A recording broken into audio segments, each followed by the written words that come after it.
Good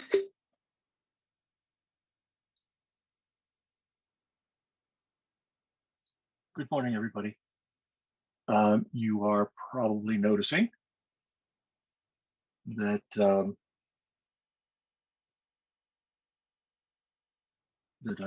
putting some stuff up on the board, on the whiteboard, and that is the subject of this next unit. People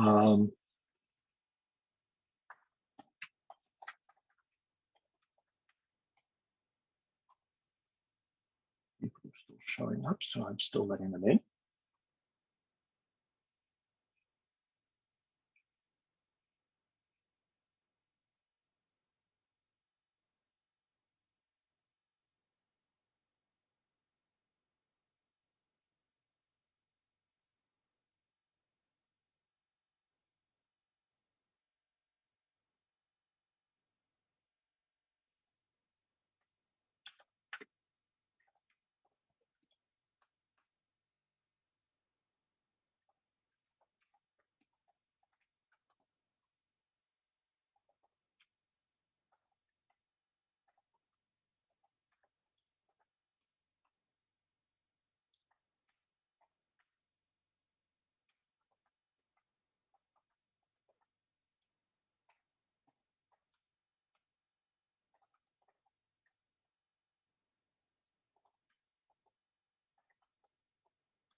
Okay. I see most of you have stopped writing, so let me switch to something else here.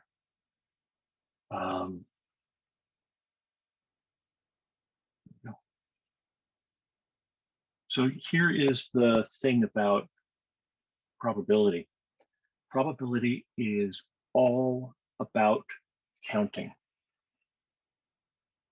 If you can count the number of ways an event can turn out, let's call that T, and of all of those different ways, you can count how many are the outcome that satisfies your criteria for success, whatever that is.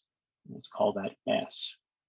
You put those two numbers into a ratio, and that is the probability of success.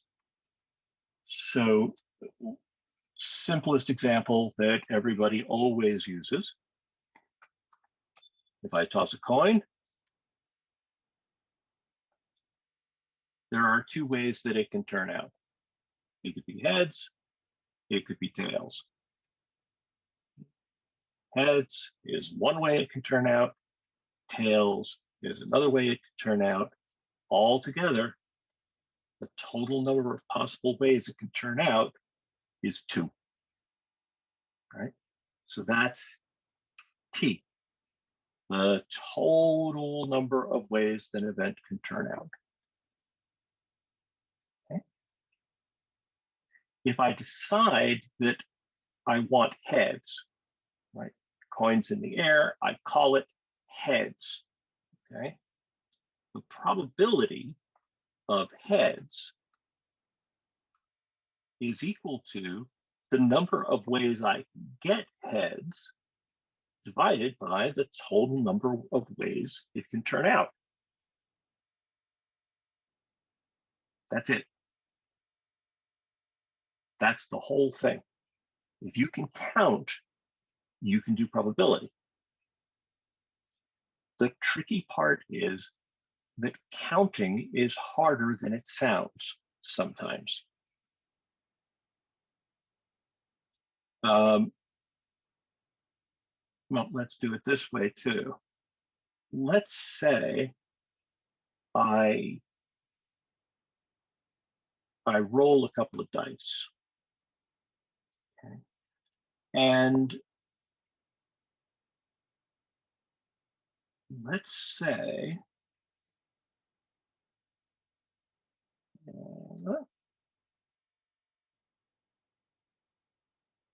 okay.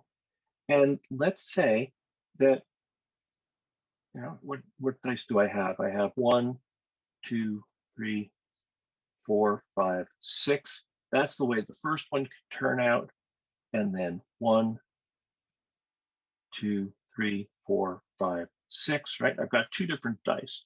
Let's say this one is, I don't know, let's say this one's the green one. Right. And then let's say this one here is the red one. Okay. Now, there are lots of different ways this could turn out. If I roll a 1 and a 1, that's a 2. If I roll a 1 and a 2, that's a 3, etc., etc., etc. And the same thing's true the other direction too. Okay. If I roll a 2 and a 2, that gets me a 4. Right? And the same way is true the other way. It doesn't really matter whether the 2 is green or red. These are the numbers that I can get. And I can fill this whole thing in with all the different ways it could turn out.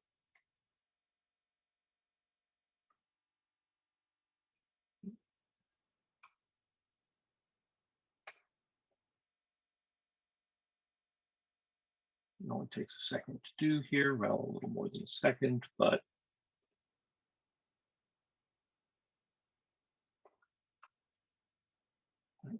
that's all the different ways that it can turn out if I roll 2 dice. Okay. Let's see if I can do this here. Nope, that didn't do it. Well, I guess it's as good as any. So now I say to you, well, how many ways is that? Well, there are 6 across this way, there are 6 down this way. So for this particular experiment, this particular event, the total number of ways it could turn out is 36, right? There are 36 different ways it can turn out. Notice, I'm not saying that, no, it could be 2 or 3 or 4 or 5. I'm saying more specifically, it could be a red 1 and a green 4. It could be a red 2 and a green 3. Those are all the different ways it could turn out to be 5. So if I can count, let's say I'm looking for a 5 when I roll the dice,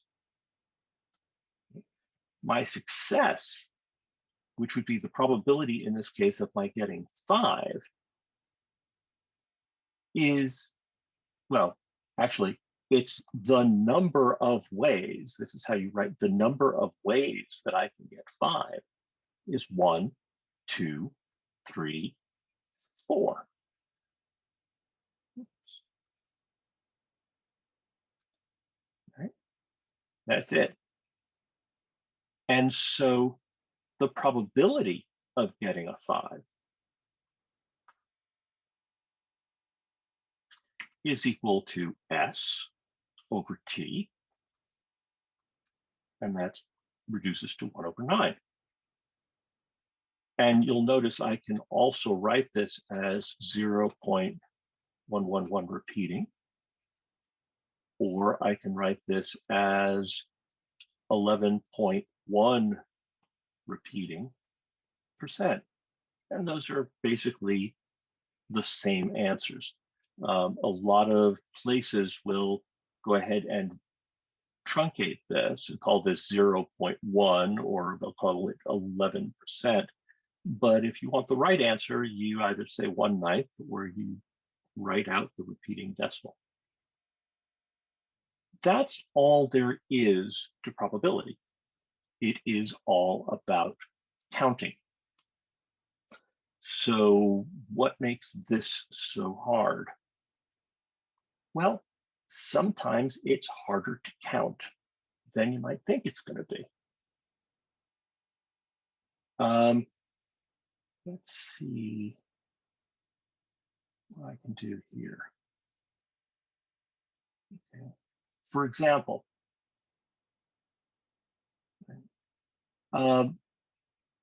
here's the question: how many different possible outcomes are there if you flip 3 coins? Well, how do I count that? What do I do? It may seem obvious to you, and it may not, but here is a way of doing it. I mean, you could try counting it on your fingers, but really works better if you draw something. Okay? And in this case, this is what you draw. It's a decision tree, basically.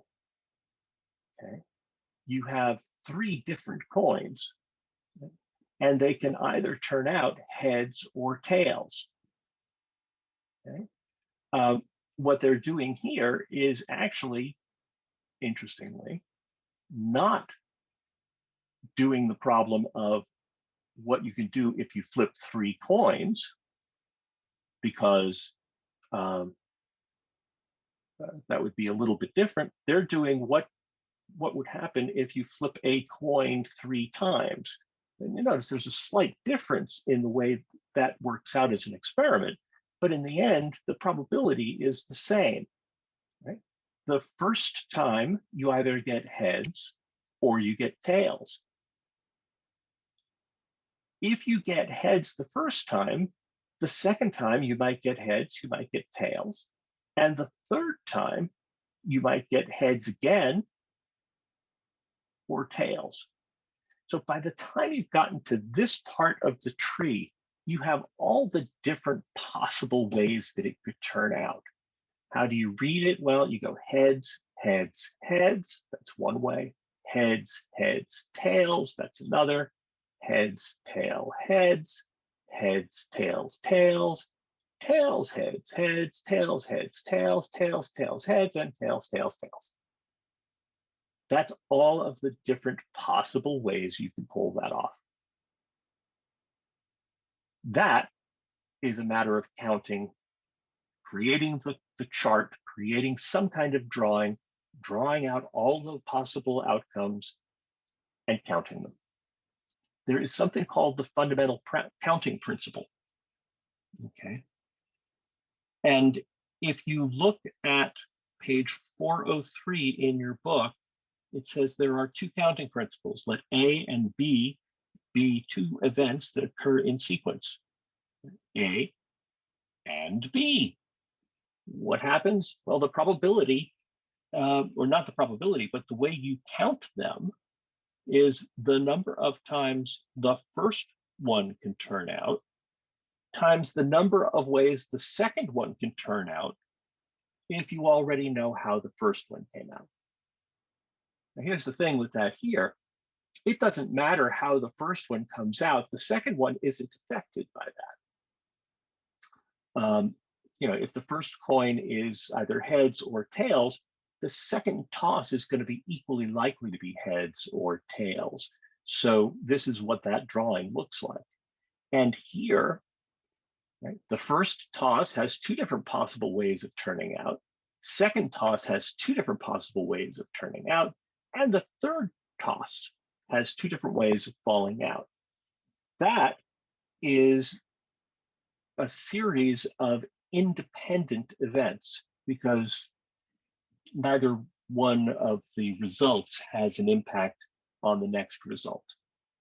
So what you do is you multiply those three numbers together.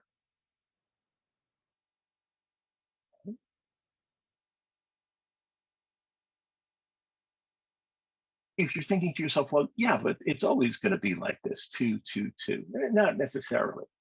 Think about this experiment, which we'll do more often. Let's say I have three numbers in a bag and I pick one out. Well, the chances, the different number of ways that I can pick one thing out of a bag of three things, well, there's three different ways. There are three things in there. I can pick out any one of them. But then the second time I go in to grab something, there are only two ways that it could turn out. And the third time, there's only one thing left in there. There's only one way it can turn out. So this would be 3, this would be 2, this would be 1. I would multiply those together and get 6. That would be how many different ways I could pull the things out of a bag. And that's assuming that it matters what order I pick them out in. So what am I talking about here? Let me show you. Okay.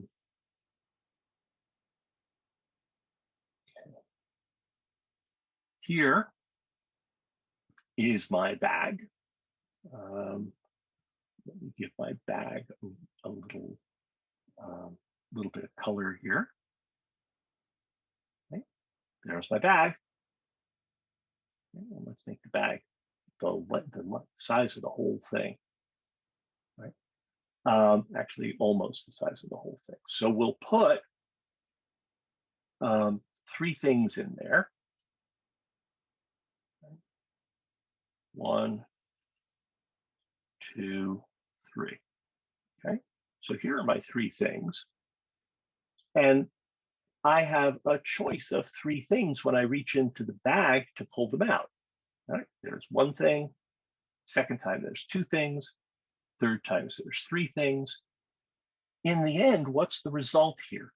Well, the result is I took all three things out of the bag. There's really only one way for that to turn out. And it's because I haven't numbered them. I don't care what order I take them out in.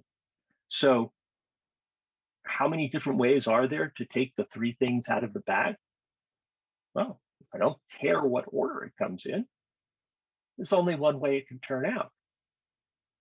On the other hand, what if I change this? What if I make this one purple and I make this one green? Well, now how many ways are there to take this out?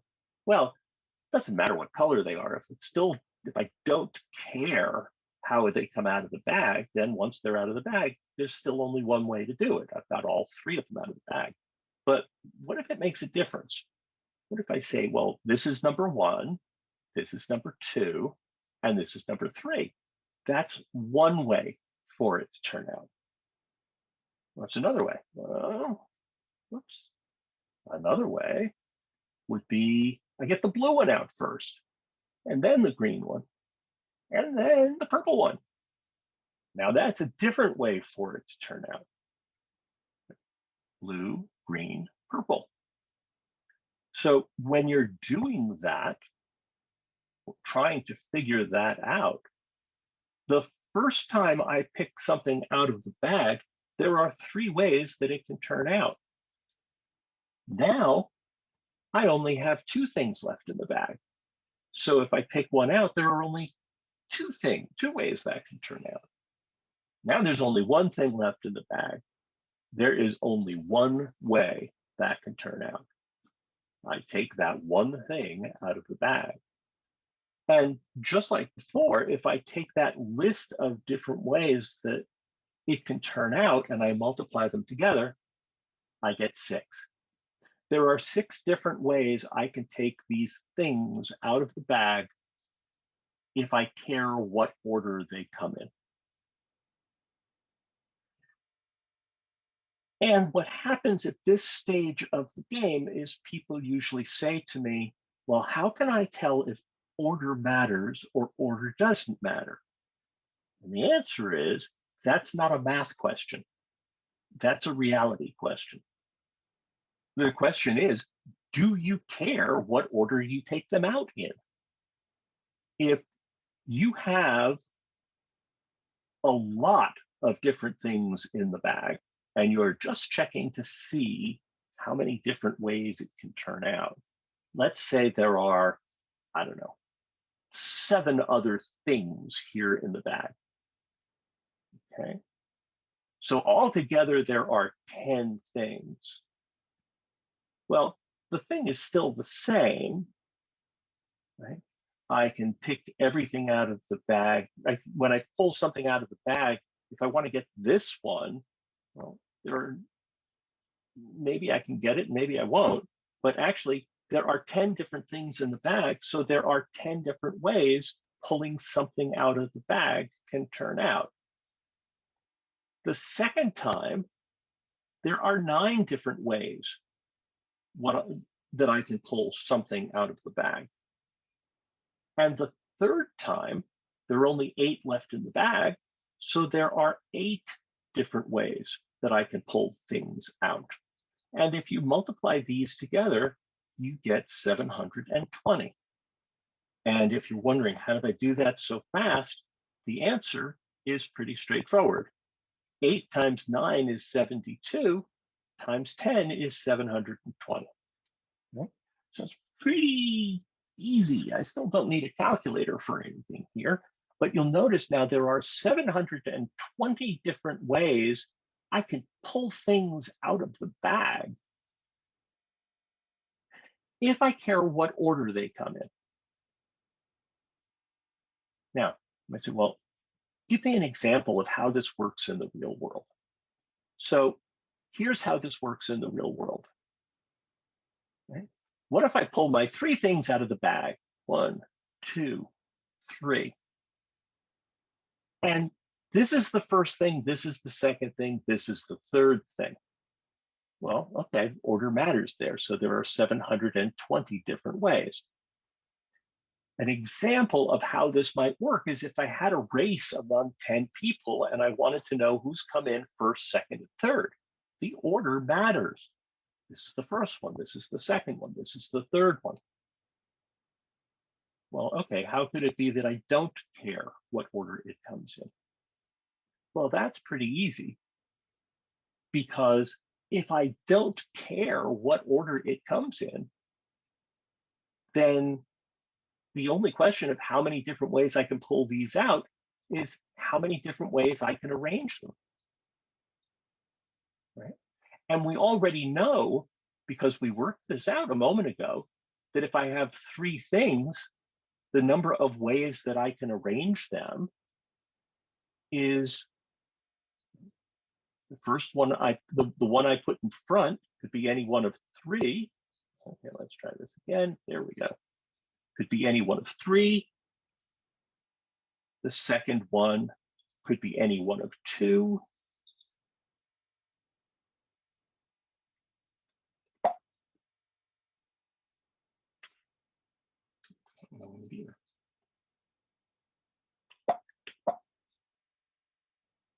There we go, that's what I want. Right, any one of 2. The third time I pull it out, there's only 1 left in the bag. This means that of the 720 ways, every time I pull 3 things out of the bag, I have overcounted by a factor of 6. Right? So no matter which 3 things I pull out of the bag, there are 6 different ways I can pull those same 3 things out of the bag if I don't care what order they come in. Now, going back to our race for a minute, let's say I don't care what order they come in. You say, well, how could you not care if it's a race? Well, if it's a qualifying race, I don't care. Let's say I'm looking to put together the Pali High team to go compete against, I don't know, the Norwegian Olympic team. Well, how am I going to decide? I'm going to take our 10 best runners and I'm going to let them race. And the first 3 people who cross the finish line are going to be the Pali team. Well, okay. These 3 came out the first three. Do I care what order they came in? No, that's the team. I don't, I'm not going to keep track of what order it came in. So how many different ways can that turn out? Well, the answer is 720 divided by 6, because I have overcounted every possible combination by 6. So the number of ways that it can turn out if I don't care what order it comes in is 120. 10 times 9 times 8 divided by 3 times 2 times 1. And even with that, right, since I'm turning this into a fraction, right, this thing is a fraction here, and it is equal to this thing over here, that's a fraction. And again, do I need a calculator for this? Probably not, because what I can do is I can say, oh, I see, here we go.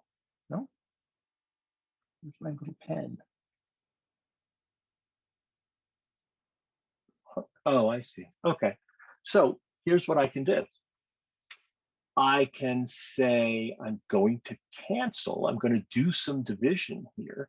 I'm going to take the 3. I'm going to take the 3 and I'm going to cancel it with the 9. And that leaves me 3 up here.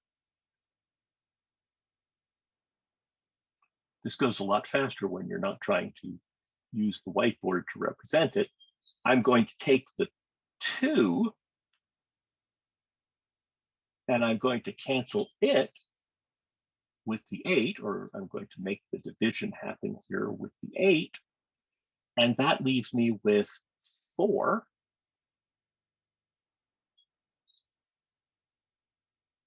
And now I can do the multiplication simply. It's 3 times 4 is 12, times 10 is 120. So this fraction reduces to 120, and that's that. So there is a name for each of these 2 ways to count. One is called a permutation. That was the first one where order mattered.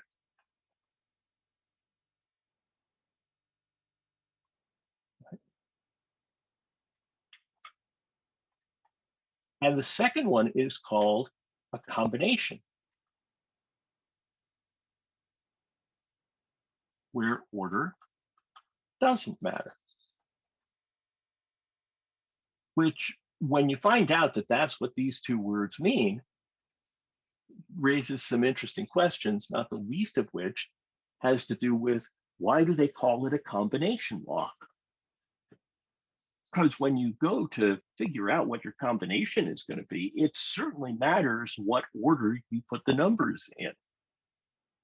Right? 22, 33, 12 is very different from 12, 33, 22. So it actually should be called a permutation lock. But that's a fight I don't want to have to fight. It's way too trivial. But when the time comes, somebody says, oh, look, I have a combination lock. If you really want to seem annoying, you can say, no, you don't, you have a permutation lock. I don't know why you'd want to seem annoying, but that's how you would do it if you wanted to do it, or at least it's one way to do it. So let's take a look at some other question here.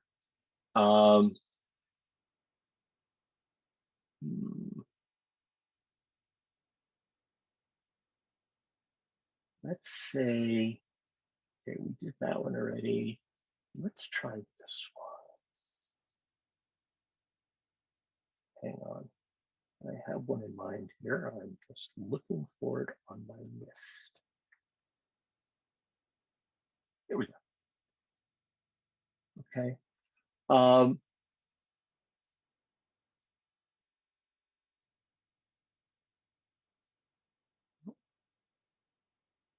That's not the one I wanted.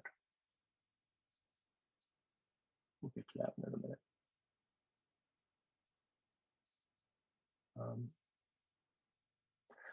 Thank you for your patience, ladies and gentlemen. We'll be there in a moment. We're having small technical difficulties. There we go. That's the one I want, right? So Connor is organizing textbooks on his bookshelf. He has a Spanish textbook, a math textbook, a physics textbook, and a health textbook. And he's going to line them up on his bookshelf. Well, okay. He's going to line them up on his bookshelf. The fact is, if he doesn't care what order they come in, neither do I. And so that means, you know, if he's going to just put them on his bookshelf and he's going to put them all on his bookshelf, there's really only one way it can turn out. They'll all be on his bookshelf. So let's assume then, since that would make this a trivial problem, let's assume that he does care how it's going to turn out, that order matters here. So how do you count what's going on? This is how you do it. And this is how you do it. Okay. And notice I'm using the same tree diagram method, and you don't have to, you can use a bunch of other methods. But if the first book is any one of these four, then there are 3 ways to pick the second book, 2 ways to pick the third book, and then 1 way to pick the 4th book. Okay, that's assuming he's going to put 4 books on the shelf. And that's kind of interesting, yes, because they've given us 5 different books, haven't they?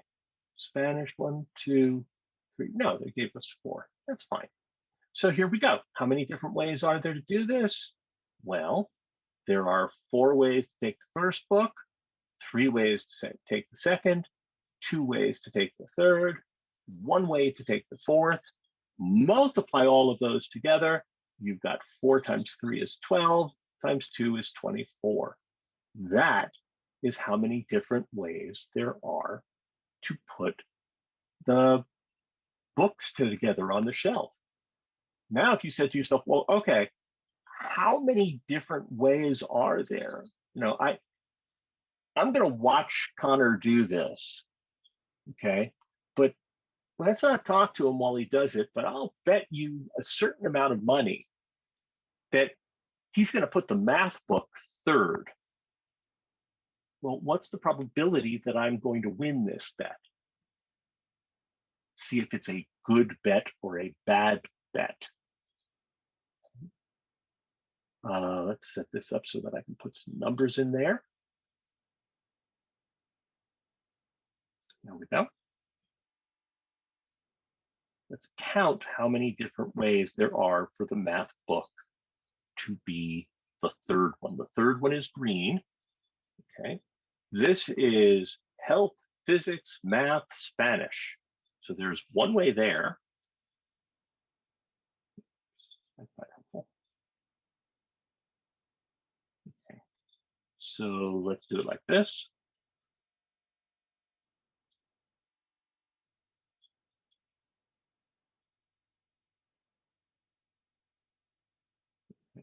So that's 1 way right there. Here's another way right here, right? This last one in green. Where's the next one? Oh, there's one in right there. There's one right there. Math. Oh, look, you chose math first, so it's not left when you get to the third one. Here is math here, and here is math here. So how many different ways are there? There's 1, 2, 3, 4, 5, 6. There were 24 ways altogether to make this turn out. So I take the number of ways there are for it to be a math book in third place and divide it by the total number of ways it can turn out. And that's 1 over 24, 1 over 4. because of the 24 different ways, 6 of them are winners for me. That's how you calculate probability. And you'll notice that in each one of these examples that I've come up with, it really is just a matter of physically counting. All right. And counting would have been really hard if I didn't know. Well, let's put it another way. Counting is one way to do it, setting this all up and then doing the physical counting. This fundamental counting principle makes things a lot easier because all you have to do is figure out how many ways there are for the first event, second event, third event, and fourth event to take place. And that would be my result, 4 times 3 times 2.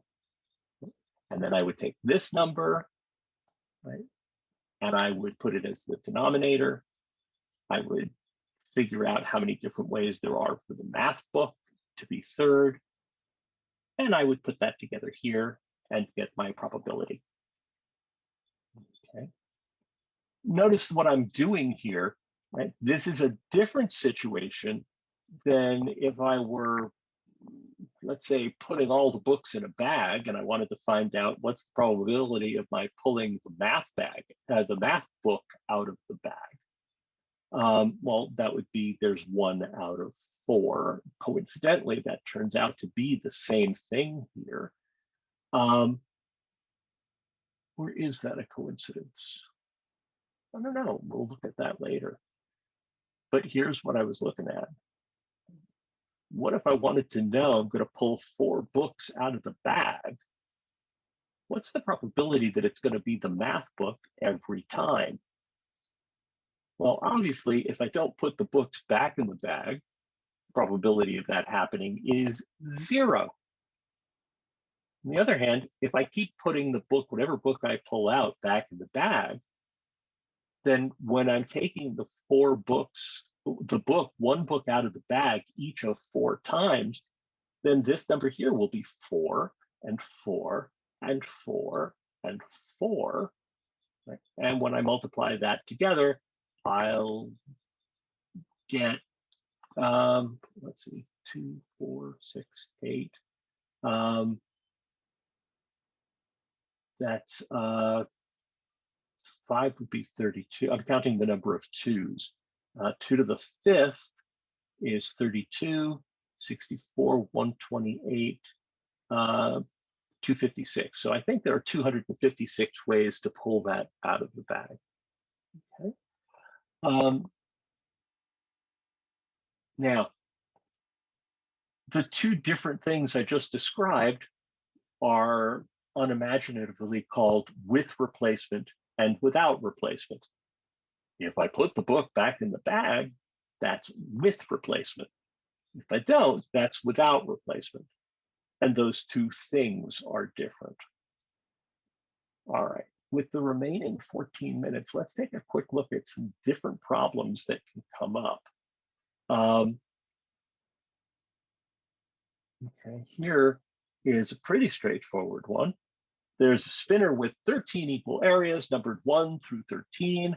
If the spinner is spun 1 time, what's the probability that the result is a multiple of 4 or a multiple of 3?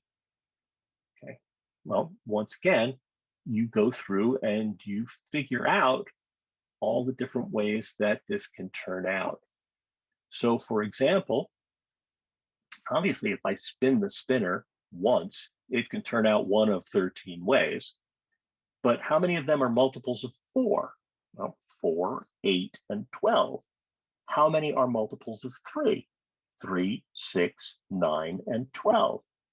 Now, if you're not thinking, right, if you're just a robot, and you say, so how many different ways can I get what I want?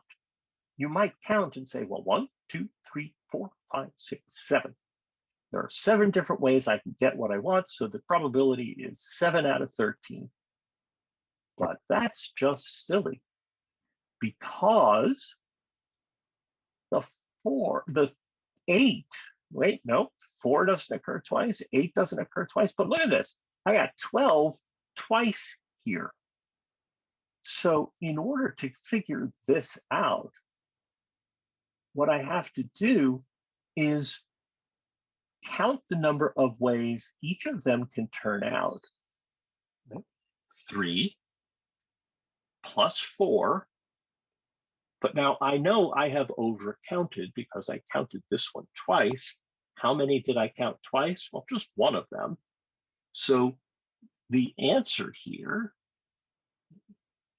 is there are a total of 1, 2, 3, 4, 5, 6, right? It's 3 plus 4 is 7 minus 1, and that's 6. So I can count this, either physically count it, or I can calculate it. 3 ways for this, 4 ways for this, add them together, subtract the number that I counted twice, and there you go. Take the 6, put it over the 13. Probability is 6 over the 13. Or is usually the union of the sets. Union is a math word, or it has been pointed out to me by people for whom English is not the primary language, the first language, that we actually use and or interchangeably more often than we realize, right? Because if I come to you and I say, okay, so for dessert, we have cake or ice cream. If I do that in the restaurant, you don't really know whether you can have cake, ice cream, or cake and ice cream. If I really mean and, well, anyway, it doesn't matter. You have to be really careful with the way this works in English. And so I prefer to talk about the union of the sets as opposed to just talking about sets generally. The symbol for union looks like this. I need for that to have a color. There you go. The union for sets looks like, the union looks like this. No, it doesn't. Union looks like this. It's a U for union. When I say and in English, we usually mean the intersection, right? Where I have where I have something that, a result that actually has something from either of the categories. I'll show you what I mean. This would be a union because we're saying I want something from one of these, and it doesn't matter which one. Okay. Let me show you a different example.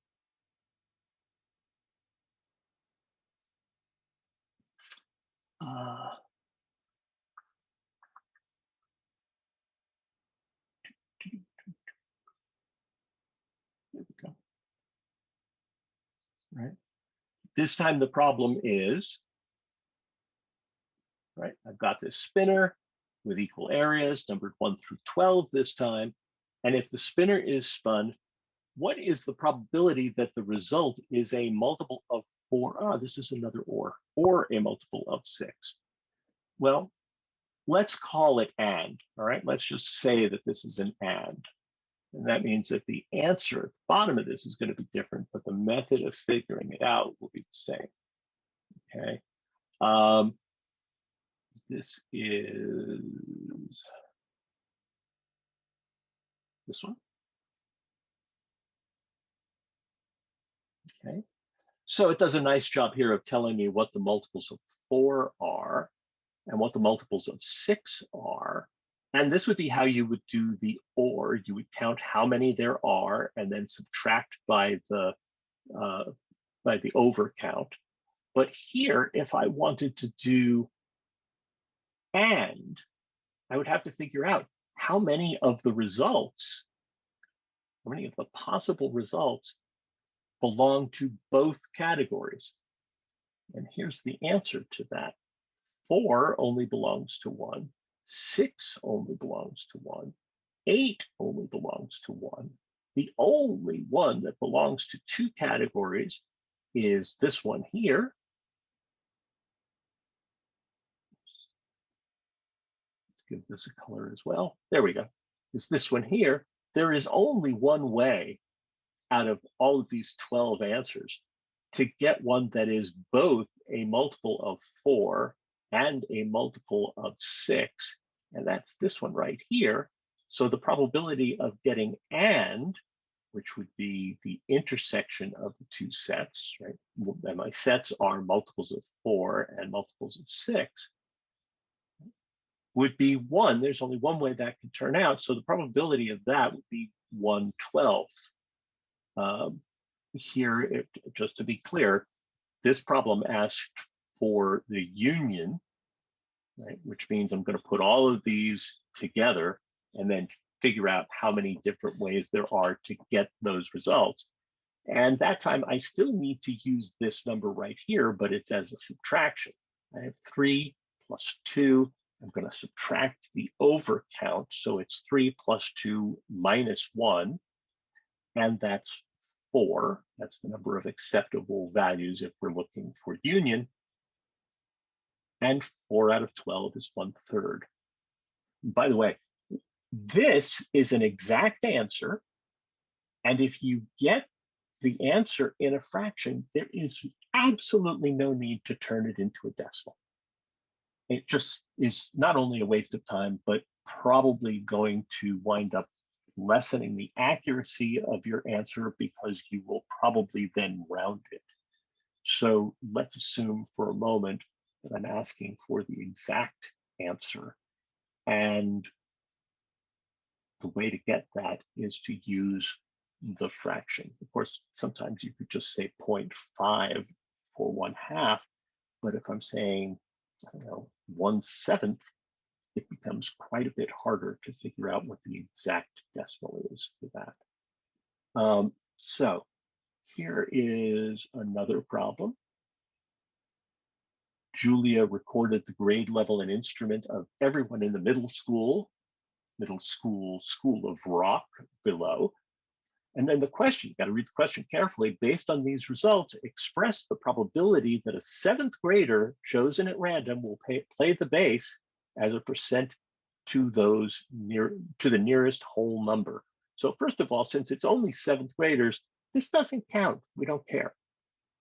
Second of all, we have to figure out how many different ways could it turn out if I picked one 7th grader at random?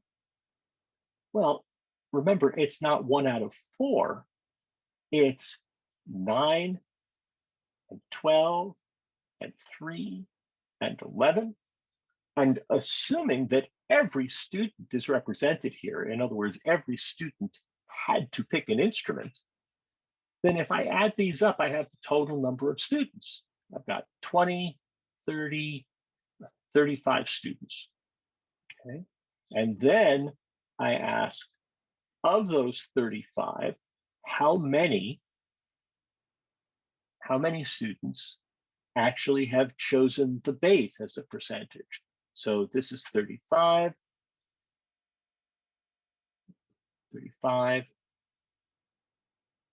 and there are 12 basists. So all you have to do now is divide this, 12 divided by 35, and then round it to the nearest whole number, and you have your answer, which would be represented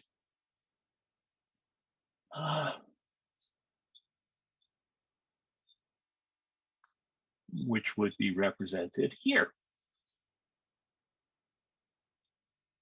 Okay. Right, they added them up, they got 35. They said there were 12 bassists. They did their calculations here. Percentage would be 34.2857. We just round this, we get 34. That's the probability as a percent to the nearest whole number. Some of you will ask me, well, how do I know whether to put it in percent or in fraction or what? And the answer is read the question. If the question doesn't say, then it doesn't matter. If the question says, do what the question says to do. Let's look at the next one, just so that you have a chance to see it all. Okay. This one, a bag that contains strawberry chews, apple chews, and watermelon chews, right? Now, this is not a theoretical thing, right? Where I tell you how many there are in the bag in the first place. He doesn't know how many are in the bag. So he does an experiment 48 times. He pulls them out of the bag, puts it back, pulls it again. He got 6 strawberries, 18 apples, 24 watermelons. Now we know, right, that he conducted this experiment 48 times because it says so here. We add this up. We know that these are all of his possible results. Express the probability that the next chew John removes from the bag will be apple or watermelon as a decimal. Well, how do I know if I don't know what's in the bag? I use these experimental results. This is called experimental probability. And let's go over here and find the answer to this.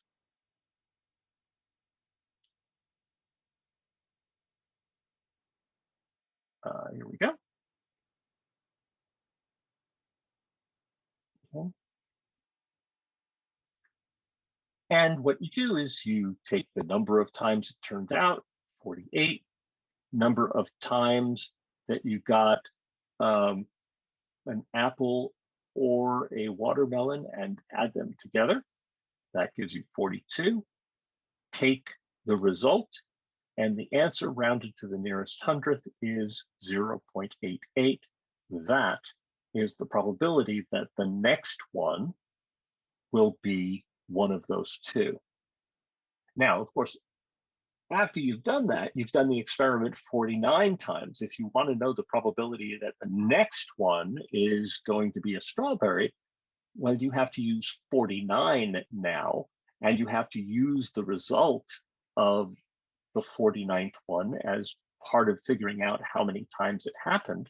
So the experimental probability will change after each experiment. And the idea is after you do the experiments a long enough period of time, you'll have enough information so that the answer you get will look the same as the theoretical probability. And I have one last question to show you, okay? And that's this one here, where you're given some information, but not really all of it. You've got 28 students, 14 play basketball, 19 of them play baseball. Wait a minute, add that together, you get 33. I thought you said only 28 students. Well, that means some of them play both. And there are 5 who play neither sport. Now, how am I supposed to work this out? Again, it's a counting issue. And the way to figure it out is to actually create a chart and count them. You fill this whole chart out, then you count what you've got and the total people in the class. The probability is 23 over 28.